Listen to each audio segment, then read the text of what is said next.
Douglas had taken the midnight goods to a station on the other railway.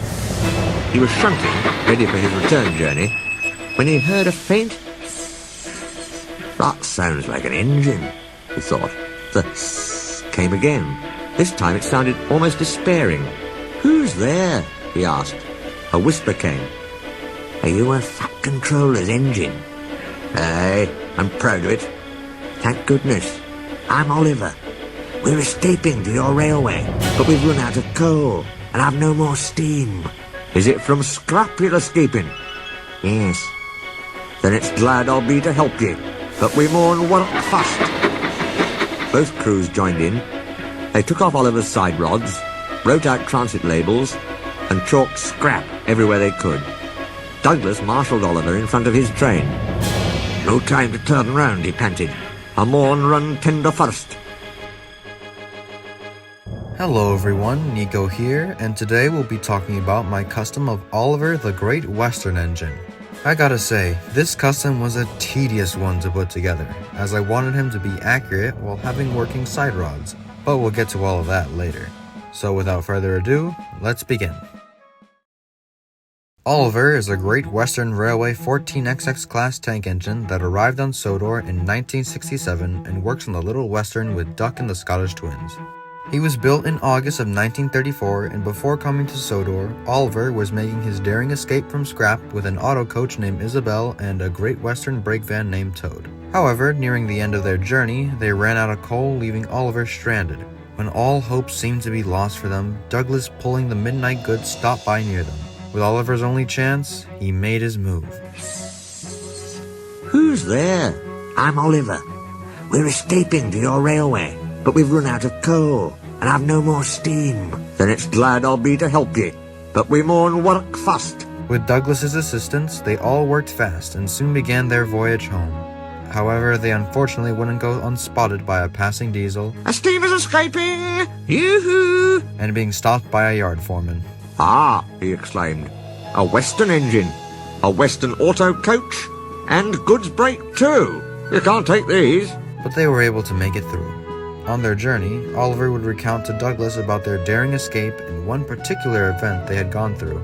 A signalman let us hide on an old quarry branch. Driver, fireman and guard blocked the cutting with rubbish. We stayed there for days, with diesels baying and growling like hounds outside. I was very frightened then. Once safely home, the three would be repaired and put to work on Duck's branch line, making Oliver Sodor's 11th member. Before I had the Oliver I have today, I originally made my Oliver out of a Trackmaster 2 Rhine with very minimal mods. All I really did was give him a firebox, safety valves, step ladders, and this cardboard piece to act like this piece on the model, and then I glued side rods to the front of the engine and called it a day. The paint job on this guy could have been a lot better, but you can't expect perfection with these older guys most of the time. This model would only ever be used once, that being the first episode of Sudrian Horror's Memories. Afterwards, I wanted to make a new Oliver that was far more better than this one, and so I set to work. Little did I know it would take me close to a year to actually finish him. This newer Oliver was built from a Trackmaster 2 Thomas with extensive modifications. I cut off the extended side tanks and cut down his bunker so that it could be curved just like it was on the prop, and I also ended up completely removing his front running board entirely and cutting off the smoke box to make it accurate. After all that was done, I began sanding down the model until he was nice and smooth. Along with this, I began working on trying to get his front wheel spinning. If you saw on some very old community posts, his original wheel wasn't held onto anything and his side rods were just held on with the regular front wheel. In my head, I thought the side rod would just cover the area that the wheel would pop out of when moving. However, that was not the case and the wheel would just pop out of place every single time. I tried extending the side rod, which did not work. I then tried moving the little piece that held the side rod into place. That didn't work either. I tried extending this piece of the side rod so they wouldn't get jammed. That still didn't work. And every other attempt afterwards only made the wheel continue to pop out of place.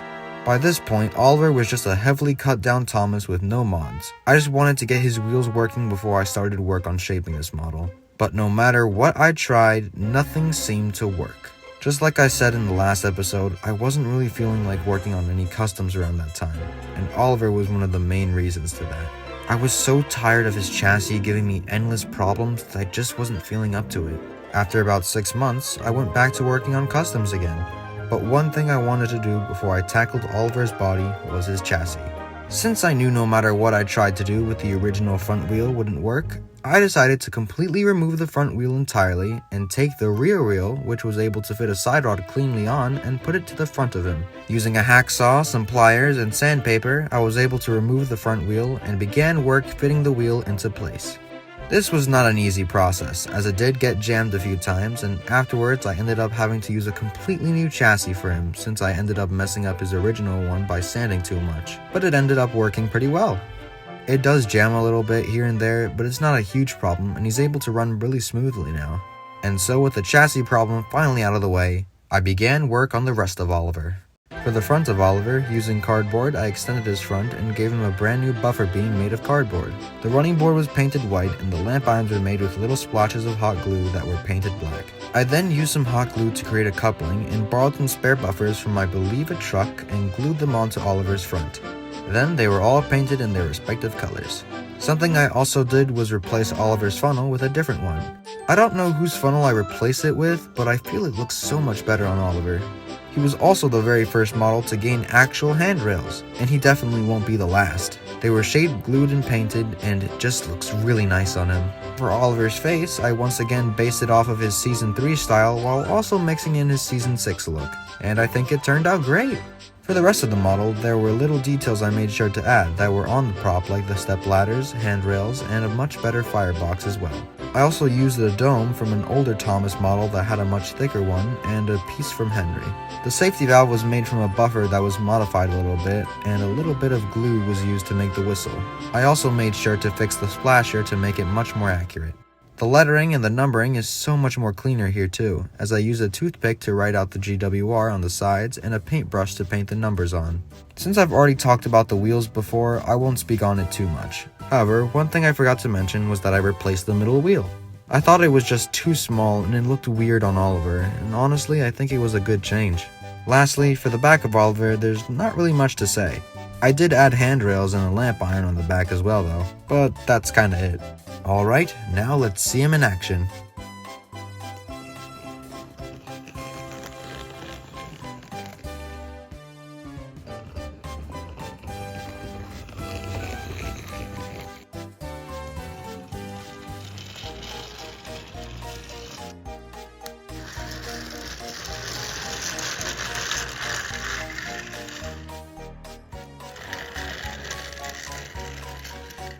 Now my only real issue with Oliver is that he keeps jamming up every now and then when he's in action, but it's mostly the fault of the side rod with it scraping up against the running board every now and then, though that's an easy fix and I'll probably get to that at some point. For anything else wrong with the model, that's really everything I have to say. I really like how he came out and honestly I think he's perfect.